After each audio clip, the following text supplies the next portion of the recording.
everyone, and welcome to our monthly one-shot number 38 here on the monthly Dive Into the Longbox. I am Gabe, joined by Jocelyn, as usual, and today we're going to be talking about Shadowhawk. We've been wanting to cover Shadowhawk on this podcast for a bit, and we finally have gotten to it. We're finally going to review the Shadowhawk. I should mention, I think what inspired Gabe is the Shadowhawk figure releasing soon. I literally have noted here too, guys, this is actually very in theme because this is a character that actually has a new action figure coming out in the big year of 2026. Pretty wild. I'm excited for it. I think I might get it. Dude, I want his figure, I want Savage Dragon, and then Todd released the prices, and I'm very concerned now. These things are like $50 a pop. So I don't know what that is Canadian. Yeah, it's $50. If you get it from McFarlane's site, it's $60. What the fuck, dude? This is why you lost the DC license. Yeah. Because of bullshit like this, dude. $60? Like, come on. Come on. I don't want to have a payment plan to own Shadowhawk. Hey, if you think that's bad, you should check out how expensive the Super 7 Ultimates are. Bro. Those can run you a pretty penny, too. Yeah, but those are way more, like, paint detailed, too. Yeah, like, you're getting what you're paying for when you buy a Super 7 Ultimate. But, like, Todd, I'm paying $60 for, like, 6 pairs of bullshit hands I don't care about. Like, it's crazy. He does have cool accessories. He does come with like a comic or like an art book too, which is kind of cool. But $60, we'll see. He's still in stock on the site, but I don't even think Savage Dragon's even up for order yet. But that's if I'm gonna get any of these. While I do plan on getting Shadowhawk, Savage Dragon's number one, because we're finally able to get a Savage Dragon figure with the fucking mustache, the little handlebar. About damn time. So, but yes, what I hope for is that they sell well enough that we can keep getting more first generation, second generation image. So my fear was that he was gonna make them high priced and then they weren't gonna sell. Then he'd be like, "See, guys, this is a bad idea." When it's like you don't have to sell them for $50. No, so I hope the price 6 different hands. Exactly, and I hope the price doesn't cause this to not be a success. You know what I mean? Because that's been everyone's complaint so far about this is like people are like that's steep for like Shadowhawk. If you're into comics, you know who Shadowhawk is, but the everyday person doesn't know who Shadowhawk is. You know what I mean? Well, yeah, and I mean Shadowhawk has kind of become like an obscure character. Exactly, because he's not constantly being reprinted. Exactly. Like, at least with, like, Hellboy, he has, like, movies. Savage Dragon, also kind of a stretch, but he's had toys before with Toy Biz, and he's still a book being made, so it's like, maybe that could, you know, but Shadowhawk hasn't done anything. And his classic issues are being reprinted, like, Savage Dragon is constantly in circulation. Yeah. Shadowhawk hasn't been in circulation since...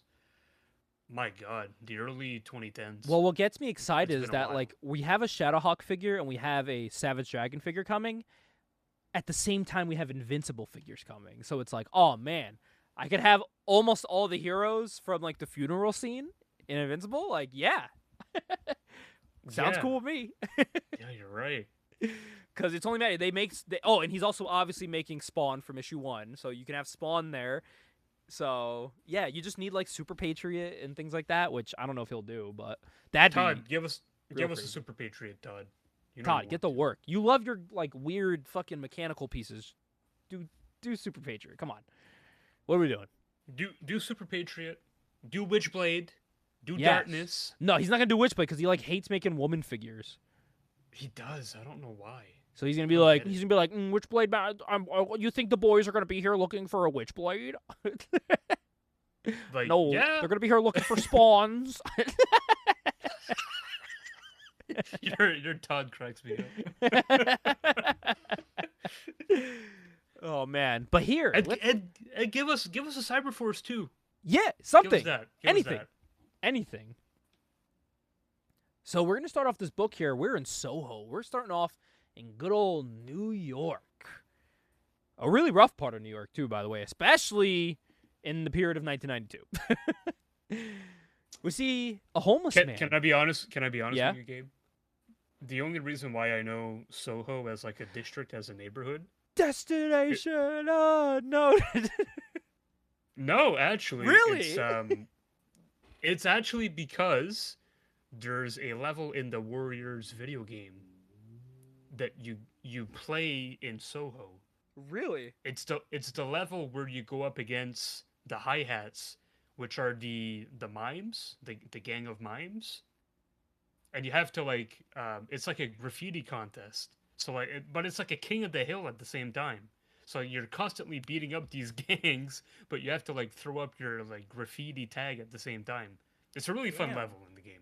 Really fun. I've never played Warriors. Would really recommend it. It's great. Oh man, I have to add that to the list. There's so many games I gotta fucking play, especially when I was a kid. But yeah, that's my only like association with Soho. Well, now you see Soho here firsthand, and there's this homeless dude who's walking across the street with his little pushing cart, and he's being harassed by a group of fellas trying to mug him with a knife. The one with the long hair, I don't know if it's a woman or not. It might be a woman. I don't know. I can't tell. They're very slim with long hair, but you can't really tell. So we're just gonna call them a group of fellas here. You know what? I assume it's a guy. That's what I think too. With the long hair. You know who he kind of looks like? He kind of looks like the lead singer from In Living Color. He does. Like back, holy like shit. in his prime. He does. He kind of looks like him. Earrings and everything, bro. You think he was like listening to In Living Color? He's like, yeah. Jim, yeah. I could definitely see Jim. 92? Yeah, I'd say. Yeah, In Living Color was a hot. Yeah, they were a hot band in the early 90s. Yeah, so and I think Jim really liked that type of rock music. Well, these young fellas here try to mug this homeless man in his trench coat with a knife. But little do they know, Jocelyn, little do they know that man is Shadowhawk, and he takes the hat off. He takes the jacket off. What a disguise. It kind of feels like Sting taking off the Sting mask. And then it's him. It's like, oh my god, it's Sting all along. Oh man, now I gotta read these panels again with Seek and Destroy playing in the background. When he takes the fucking hat off. How sick. That actually is badass. Oh man, dude, Shadowhawk with fucking Seek and Destroy? That's so cool. That's just his theme now. Like how Iron Man had AC/DC. Yeah. Oh man. By the way, the art in this book is actually really unique, I think. It has a very 80-ish like time period style art to it, which I really like. Yeah, I really like the first shot that we see of what I can assume are gang members, I guess. Yeah. Like sitting on the step like outside in the city. Yeah. But it's you notice how all the buildings has like this like a purple tint. Yeah. Hue to it. Like, and then the building they're at, which kind of draws attention to them, is like really red. Yeah. Which is like very cool to see. Very cool idea. Jim's a really good artist. Yeah. And yeah, there's something about the style. I really like this classic looking art style. Like this doesn't feel like a Wave 1 image book. You know what I mean? This feels like this was pulled from, which it probably was, pulled from like an archive that Jim had, you know? Yeah, that's but no, this was a Wave 1 image book. No, I know, but I was saying it doesn't feel like a Wave 1 because of the art. It's not what you think of when you think of Spawn or fucking Youngblood or Wildcats, you know what I mean? It's very different. Or even Savage Dragon at the time was very detail heavy. Like this has detail, but it's very simple at the same time. Very simple poses, colorful. For lack of a better word, it doesn't have that extreme image style, I guess. Exactly. This looks like a late 80s, early 90s DC book, like what Batman was putting out, which it makes sense. Yeah, it does, yeah. So, yeah, he lays these fools out while monologuing to himself, like, you are the Shadowhawk. Your silence is a weapon. They fear it. It's very cool. Real 90s, like, I can hear the voice in my head, like, talking. So, yeah, he's taking them out, and in his soon-to-be-discovered trademark manner of snapping their backs happens. And he leaves them just on the road with their backs snapped in half, where they can't walk anymore. Listen, man, if he didn't specify that he snapped his back in half, it kind of looked like he's shoving his fist up his ass. Right up his ass, dude. Just right up there like a damn puppet.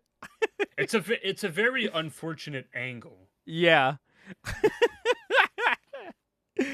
Oh my god. So the police eventually show up to the scene, and they're trying to make heads or tails of what the hell happened. And it appears that their back-snapping criminal has struck again. For what reason? They don't know. But Shadowhawk knows that they are seeing his handiwork as he's overlooking them, just covered in blood on a rooftop. He's like, their blood. What a great shot, by the way. What a dude, great shot. Like, and listen to this dialogue. This rules. It says, the blood drips in red rivulets from your armor. It will cake and flake off of you. The memory of this night will never leave them. Like, dude, it's awesome. It's like gritty, but not cringy, you know? It's very 90s gritty.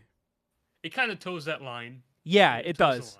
Where I'm like, all right, I'll let it slide. I'll let it slide. I'm still trying to figure out, like, are those claws or are those, like, brass knuckles?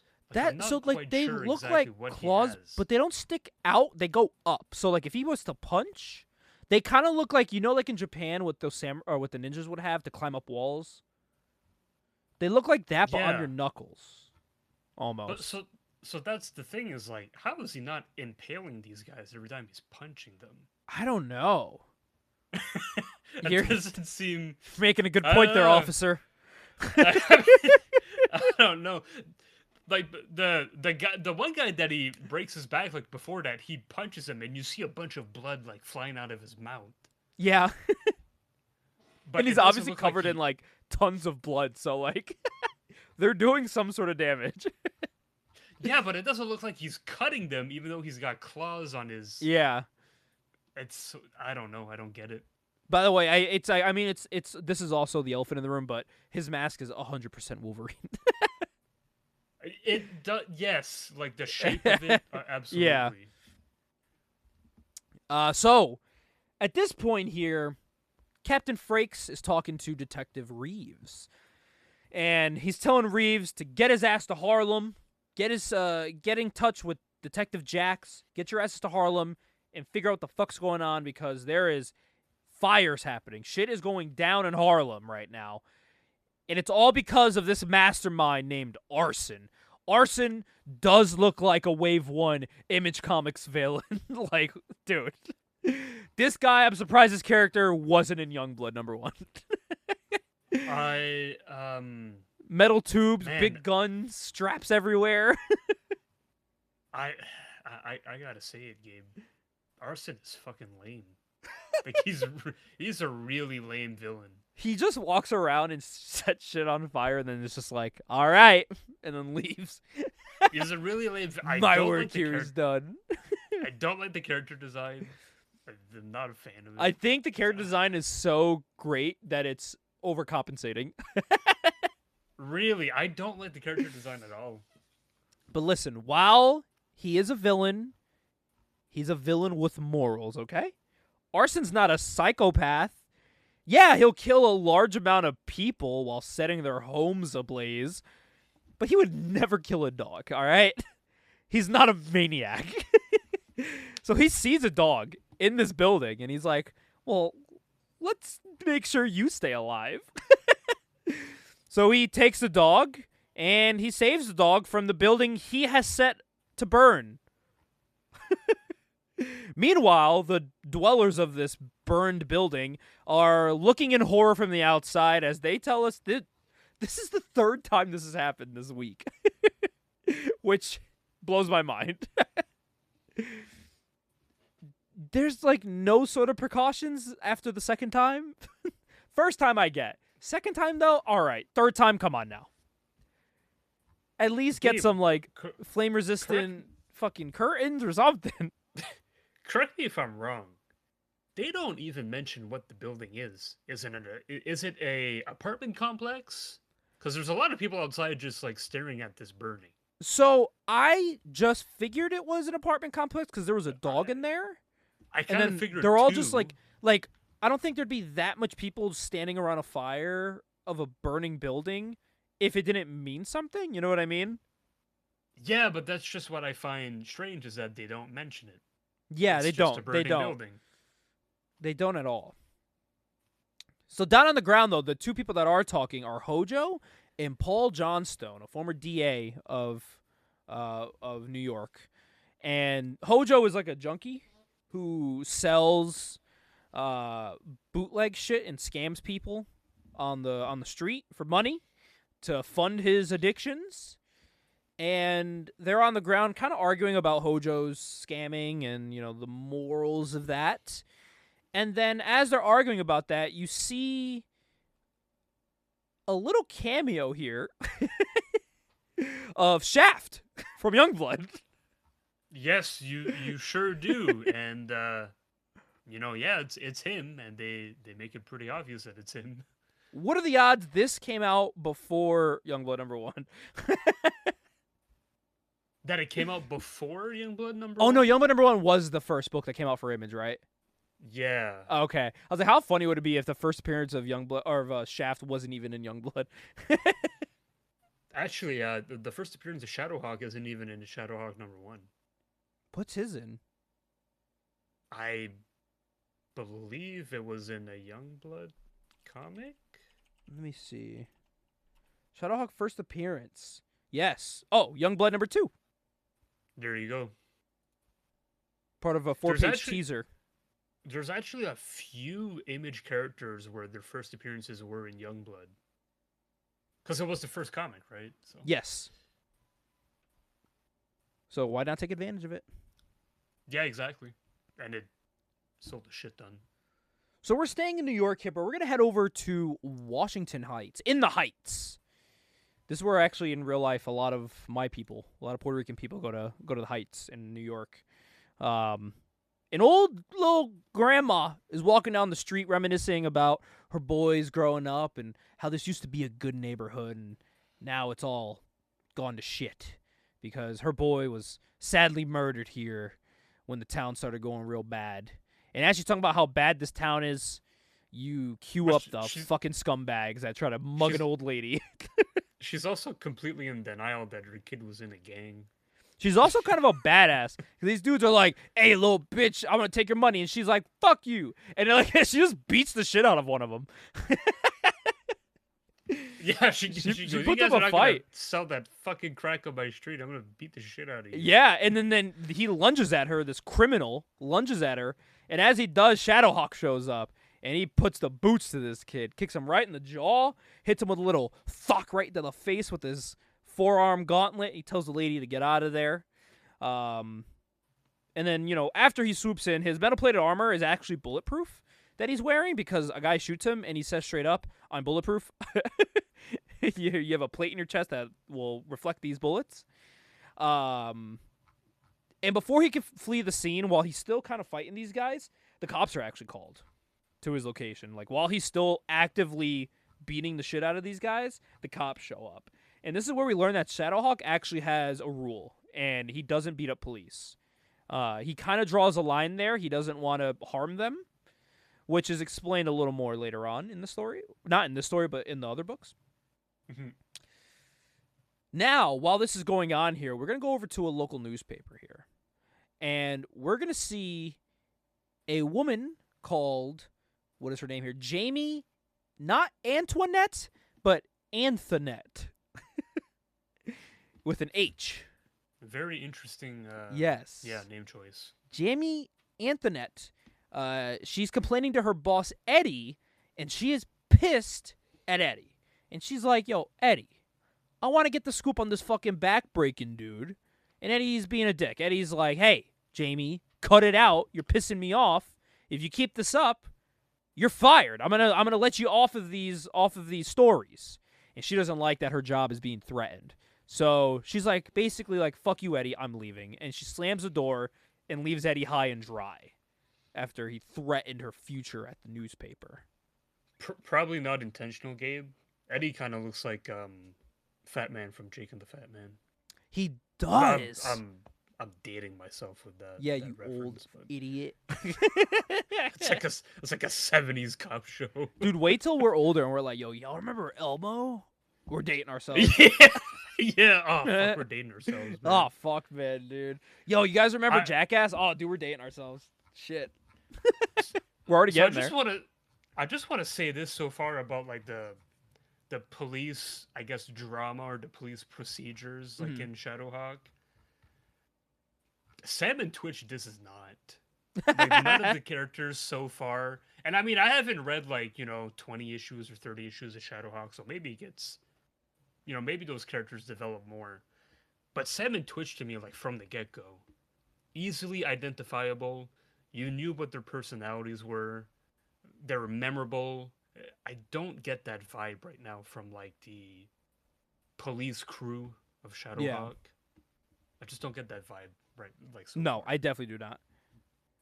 The only one maybe is the captain, the one who's like demanding orders. It's like, what the fuck is going on here? That guy.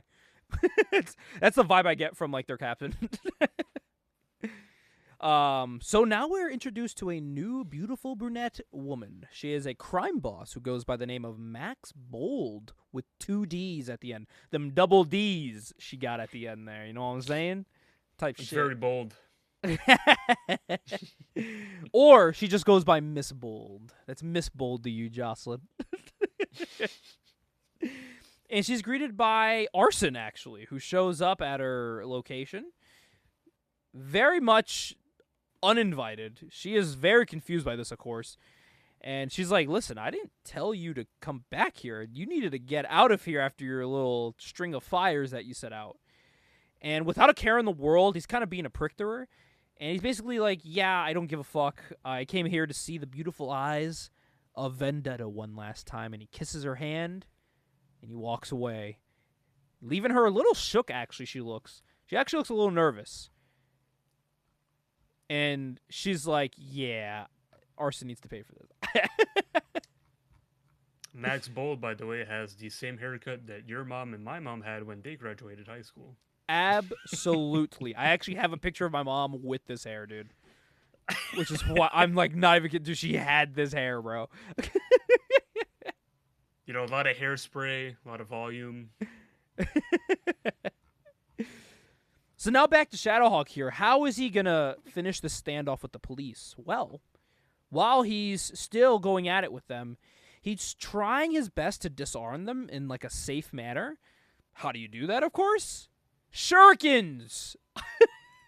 Of course, you go with shurikens. So he launches these motherfuckers with just pinpoint precision and knocks the guns out of their hands and just busts out through a goddamn window to make his escape. A Detective Reeves, yeah? I want to talk about this panel just for one quick second. Number one, great shot. I love him jumping out of the window and you can see all the glass shards around him. That shot is so cool that they actually used it to make a Prism trading card. Oh, really? In the Shadowhawk set, yeah. This is one of the chase cards in the set. That's fucking cool. Yeah. I almost bought that card box. I probably still should, shouldn't I? I think you should. I think this comic should give you more motivation, too. It does. It legitimately does. And I also want to point out, a shuriken isn't a boomerang. Because he calls this a shuriken, but then he says, with one fluid motion, you snap the shuriken from its harness and remove... Oh, wait. Sorry. And before they have the time to react, you disarm them. It returns to your hand. Metal upon... Shurikens don't boomerang back. That's a boomerang. Right. You have a metal mini boomerang. Trying to make it sound cool. I got a shuriken. No, you don't. You got a boomerang, bro. You got a damn boomerang. So, Detective Reeves calls for his officers to get to him. But he does stop them when a person tries to run through the scene. Detective Reeves is the one from earlier that remember the captain was like, "Get your ass to Harlem." So this is what the call he was on. And a guy runs onto the scene, and you find out this is actually his partner, Detective Jax, that was mentioned earlier. And he's like, "Where the hell were you?" And Jax was like, "I was settling some, personal business." And weirdly, Reeves is just like immediately suspicious about him. He's like, "Yeah. What do you mean personal business?" Like they show his eyes in a very suspicious manner. It almost makes you think like, are they trying to do like a who's Shadowhawk type of gimmick? You know what I mean? Because we haven't seen his face. I think that's what they're trying to do. Yeah. So they complain that they're like, "Yeah, we almost got him." And they're trying to figure out where the hell Jack was. And it's reported that an explosion has actually gone off at that moment near the subway station at 137th and Broadway. I noted that because I'm going to be going back to New York this summer, and I'm going to go to 137th and Broadway and take a picture. I'm like, "Yo, this is where the bomb was." It's Shadowhawk. Could this be an attack by arson? You have to wait and see. Because we get one more interesting interaction here, and this one was a little horny of an interaction, honestly. We see Jamie from the newspaper actually go and meet up with Miss Bold at her little apartment complex. And she's trying to see if Miss Bold's aware about the news suppressing information about the vigilante that's running around breaking backs of people. And Miss Bold is like, I don't know about that. Please sit down here. And she starts just like massaging Jamie's neck. And Jamie is like moaning. Yeah. She's moaning. She's getting in deep with Jamie here. So yeah, she starts massaging her and starting to pry a little bit of information out of Jamie about this mass vigilante going around breaking backs of people that is suspiciously being hidden by the mainstream media. And as they're starting to talk about that, we see Shadowhawk at the end. We get a really cool splash page at the end of Shadowhawk flying through the sky, talking to himself, hyping himself up as like, "I am the night. I am vengeance. I am Shadowhawk." That's a Batman reference for people who don't know. And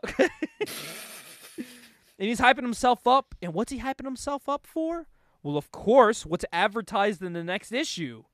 His meeting with Arson. So I like the build-up. This is like a wrestling build, you know what I mean? You introduce the big bad. I don't know why I turned southern all of a sudden. The big bad. You build him up with a little squash match of a fire, building a building, and you set him up for your hero to come through in issue 2. I like that. Don't splooge all the information you have on issue 1. Let it play out. And I like that. Any modern day issue, I think, would have had that arson meetup at the end of this issue. I can guarantee you. Oh, yeah, no doubt. So I like that he's being fleshed out to the next one. Give it some time to breathe. And there's like 4 different story arcs going here. There's Shadowhawk's story. There's Jamie's story that's now intertwined with Miss Bold's story.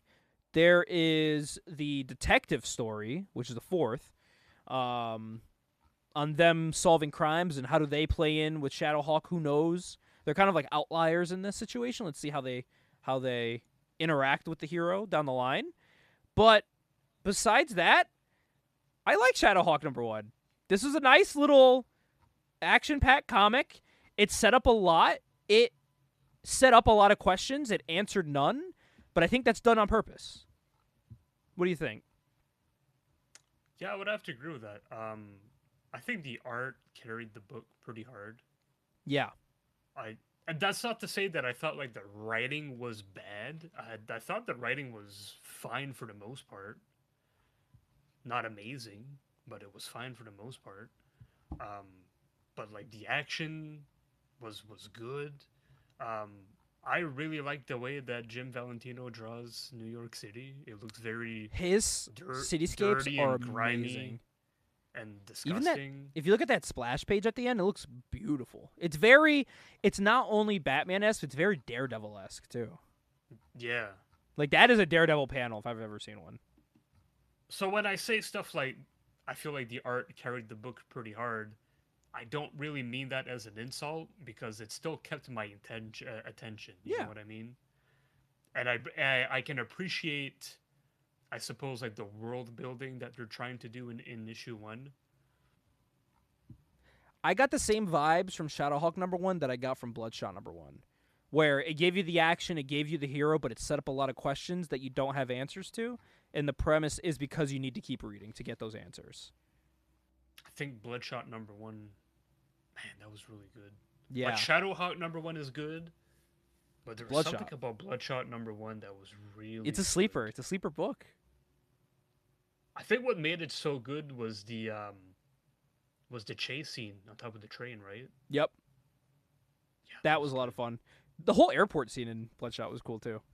Yeah, I really liked that.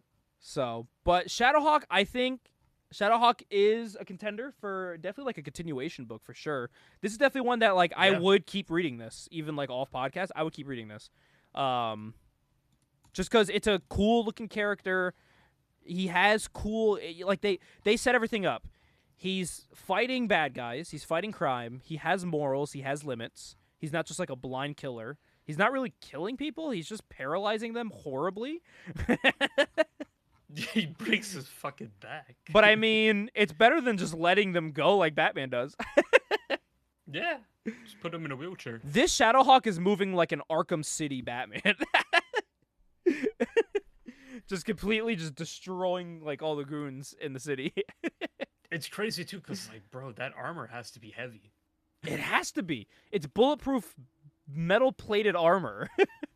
And then we see him, and he's like running like a gazelle. Yeah, Like he's able to climb up a building immediately. Yeah. Wild. No, But yeah, no, I like #1 this gets first 2 thumbs issue. up. I like this first issue. I will say though, in the future, I will not read scans of this. There's not very good scans of Shadowhawk. Yeah. So for anyone that's reading the scans of it, I don't know if it happened to you too, but it's like broken up for like splash pages. Yeah, I hate Shit that. threw me off so bad. I always read physical, but this time I was like, oh, let me do digital. I'm not home, so let me, get some reading done. And I was like, what? I was like getting so thrown off. I was like, what? What just happened? Well, that's the problem. So like, #1, whoever did these scans didn't really edit them properly to make them seamless. And #2, I mean, because it's not digital, it's not very uniform as well, if that makes sense. Yep, exactly. But besides that, that's not a complaint with the actual book itself. That's what the manner in which we read. So just people know. Hardly. I would really like to go get I believe it's Nighthawk Chronicles that it's called, and that collects the first series. Oh, of, does it? Shadowhawk. Oh. But it's been out of print for like 15 years. Of course. That's the problem. They always are. it's like a mini compendium. It's not as big as a compendium, but it's like a mini compendium, I guess. Oh, here we go. Shadowhawk Out of the Shadows trade paperback. On My Comic Shop. I've never seen this in person. Yeah, the trade paperbacks for Shadowhawk are hard to find, which should only give Image more incentives to reprint them. Yes. Please reprint them. Like, I think you guys are doing a great job with what you're doing with Savage Dragon, with the Ultimate Collection. Yep. Would I prefer an omnibus? I would. I would, but, Image isn't really known to do omnibuses, unless it's Invincible. Yeah. But I'll take an Ultimate Collection. I'll take, like, an oversized trade paperback. Just keep this stuff in circulation. Don't let this stuff die. Yeah, that's all we ask. Because, like, the first generation of Image comics, in hindsight, a lot of them aren't critically acclaimed. Well, that's why I was shocked when Image was like, we're bringing back Image first. And they were selling, like, Witchblade #1 from the 90s. I was like, what? Like, I could go to the store. I could buy Witchblade #1 and Darkness #1 and Spawn #1. I'm like, that's cool. It is, yeah. But keep that going with just other titles. Yeah, like, you know, stuff like Shadowhawk, like it needs it. You know, Yeah. stuff. Just keep it in like I don't want it to die out. Like some people still have, you know, fond memories of growing up in this area and reading stuff like this. Yeah. Oh man. Well, that was Shadowhawk #1. That was a nice, just easy to read issue. I like that there wasn't a lot of fluff. Like it got right to the point, set up all these storylines, makes you want to keep reading more.